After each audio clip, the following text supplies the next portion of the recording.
સંતોએ કીધું કે ભાઈ માણસનો જન્મ જો આ 2012 નું શરીર હતું, બધો મંગાથી વાતો કરતા હતા, આખું જીવન બધો નાથે જીવ્યા અને ટપ લઈને શરીર જતું રહ્યું. એમ આપણે એવું નક્કી રાખવાનું કે આ શરીર જેવી રીતે પડી એમાં બધો શરીર પરવાનો જ વારા પડતી. આપણે એવું નહીં માનવાનું કે આપણે નહીં મરવાના, એવું નહીં માનવાનું 2-4 એકલા જ જતા રહ્યા, બધાનો વારો આપવાનો. અને મેં પાછું ઓય આવીને જે મરી ગયા છે એ ફેર વળી પાછા આવતા નહીં.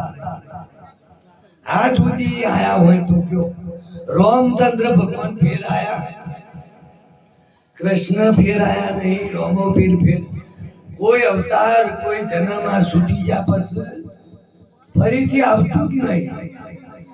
આનું આ શરીર ફેર મળતું નથી. એટલે આ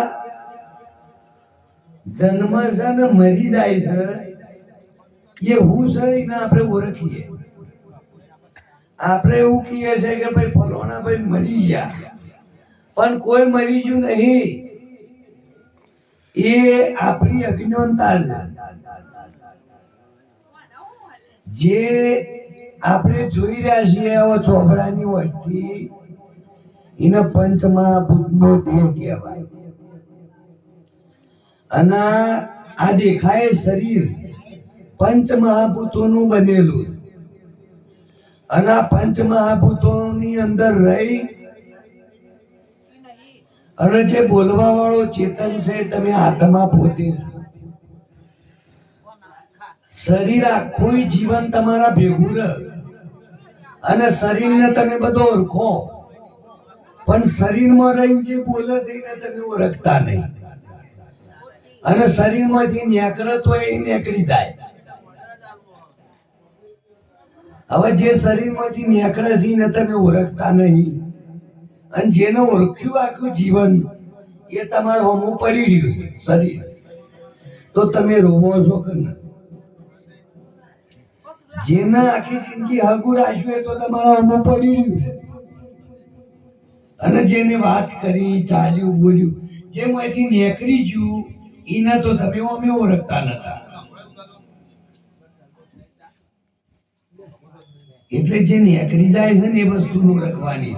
એટલે માણસનો જન્મ આ જન્મી અને મરીના વચ્ચે આ શરીરમાં આ ભાડાનું મકાન સંતોએ કીધું.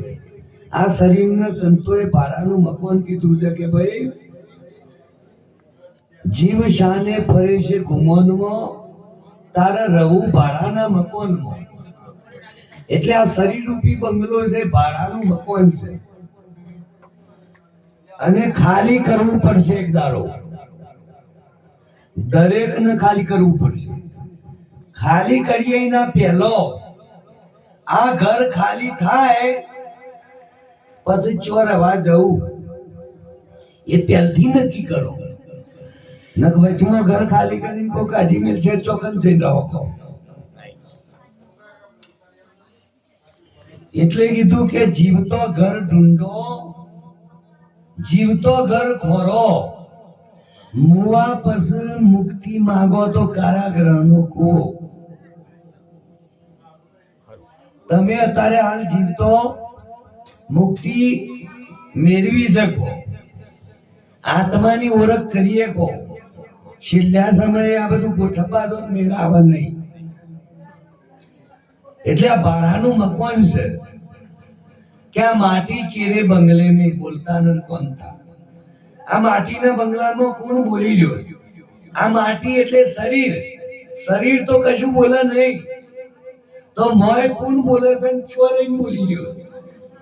અને આ બોલવા વાળો ચીવો છે, એની ઓળખાણ ના કરીએ તો આયેલો જન્મ ફોગટ ફેરો થવાનો. એટલે આ શરીર છૂટી જાય નો પહેલો સંતોએ ભજનમાં કીધું કે ભાઈ આ કાયા પડશે અને હંસ ક્યાં જઈને સમાશે. આ શરીરમાં આત્મા રૂપી હંસ બેઠેલો હોય. આ શરીર છૂટી જાય પછી હંસ ક્યાં જઈને માશે. એ ઘર બતાવી અમને દેજો કે સંદેશો મારા ગુરુજીને કહ્યું તો કે આ શરીર છોડી અને આત્મા પરમાત્મા આત્માને પોતાને ક્યાં જવું એ ઘર સદગુરુ બતાવ કે કાયા પડશે ને હંસ ક્યાં સમાશે એ ઘર બતાવી અમને દેજો સંદેશો મારા સદગુરુને કહેજો. તો ક્યાં સમાવાનું છે એનું ઘર સદગુરુ બતાવું. અને ઘર કરવા માટે સદગુરુના ચરણોમાં જવું પડે અને સદગુરુના ચરણોમાં જ્યાં પછી સદગુરુ જે રસ્તો બતાવે જે નિશાન બતાવે એમાં રહેવું પડે અને કે પ્રમાણે આપણે બધું કરવું પડે. તાણે આત્માની ઓળખ થાય. નકર પત્તો લાગે એવો નથી. એટલે સંતોએ કીધું કે આત્મા ઓળખાવાનો લખ 84 નહીં મટે. આપણે આખી દુનિયાને ઓળખીએ છીએ પણ આપણે આપણું ઓળખીએ છીએ. આપણે આ શરીરને ઓળખીએ છીએ પણ શરીરને કોણ ઓળખે છે એના આપણે કોઈ દર ઓળખતા નહીં. અને ઓળખવા માટે